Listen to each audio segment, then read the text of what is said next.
This week we're gonna go ahead and open up our chopping saw. Yeah! Whoa, this thing's enormous! Yeah, it is. So, here we go. Here we go.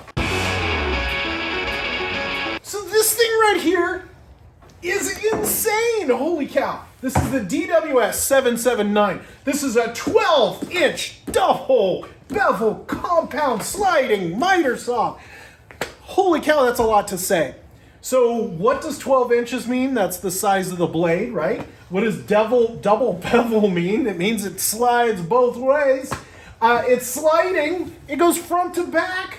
This thing is insane. So it's got 15 amps. It's a 12-inch blade. No load speed. 3,800 RPMs with no load. Arbor side is 5/8 inch or full inch. The tool weight is 57.4 pounds. This thing, that's just the weight alone. I put the box up to here with all the packing and everything. It's got to be over 60 pounds. This thing is heavy. Huge capacity. 6 3/4 inches vertical on baseboards, crown moldings, 7.5 of height. This thing's got 14-inch horizontal capacity. Wait a minute, it's only got a 12-inch blade. How does it have 14 inches of capacity? Because it slides! Boom! Holy cow! Horizontal capacity and crown molding and also laying flat is 14 inches. Enormous. Boom, boom, boom. This thing is insane.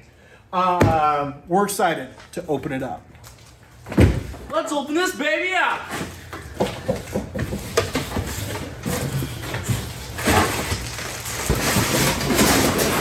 So what's in the top of that box?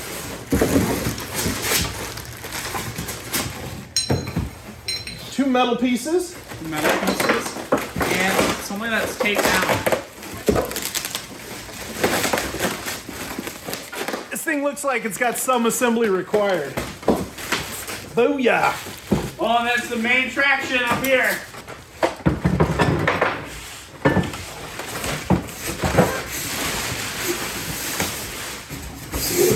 This thing is a beast. Hey, Dad, what do we got over here? Boom! This is the saw. Yeah. All right, so this is the bevel right here.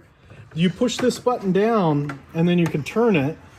And it has these locks every X number of degrees for the real common ones. And then you can also lock it down in between by pushing that button right there. That's super cool. It has this feature right here where you can actually clamp down a board, and the board's part of it. The clamp is part of it. That's super cool. There's these holes if we want to drill it to our table, which is awesome because that's where the previous one is. Or if we want to mount it to something. There's a fence right here that's adjustable, completely adjustable fence. And then there's here's the guard right here. That guard goes up and down. The 12-inch, look at that miter. Look at how great that is. What's really cool on the bottom of the guard here are these wheels. So when you put it on a piece of board, you see how it rolls? Those wheels will roll on a board. I love that feature. Here's the bevel. The lock for the bevel's in the back here. And we can slide it both ways. There's a stop right here. And if we want to use the stop lever, the stop can come down on the stop lever and stop wherever we want it to stop. So you adjust the stop right here, and it comes down on that lever, and it'll stop it early. See how the blade's not going all the way down? Super great if we're doing cuts and we're doing overlap joints and that sort of thing.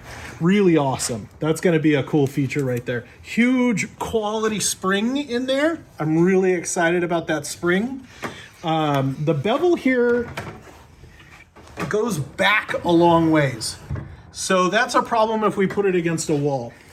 So you can see kind of how far that goes back. I don't know if we're going to be able to use it like we currently do. Luckily, we got a stand for this thing. We're probably going to use this one with the stand. This is it. There's some other cool features as well. It bevels both ways. It slides up and down. This can go at an angle. It's pretty magical. It's pretty awesome. What do you think, Dom? I think it's pretty cool. I like it a lot. Yeah, what's really cool is there's a There's also a flip on this, safety flip on this switch. So you can't just press this button down. You gotta flip this switch this way before you can pull that button down. I really like that safety feature.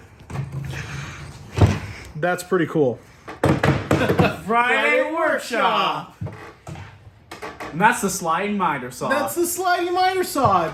Double bevel, 12-inch sliding miter saw. Some really cool features. Yeah, this thing's pretty cool, isn't it? Yeah, when you do get it, it comes locked. And there's this pin in the side here that keeps it locking in place. Can you flip up that switch right? And then it'll come all the way down here. And that pin will push it in place. So if you don't know why it's locked in there, it took us a second, because every saw has like a way to lock it, but we didn't know where the pin was on this one. It's right here on this side in the back. Yep. So if you like videos like these, Check out this one. like and subscribe. Yeah.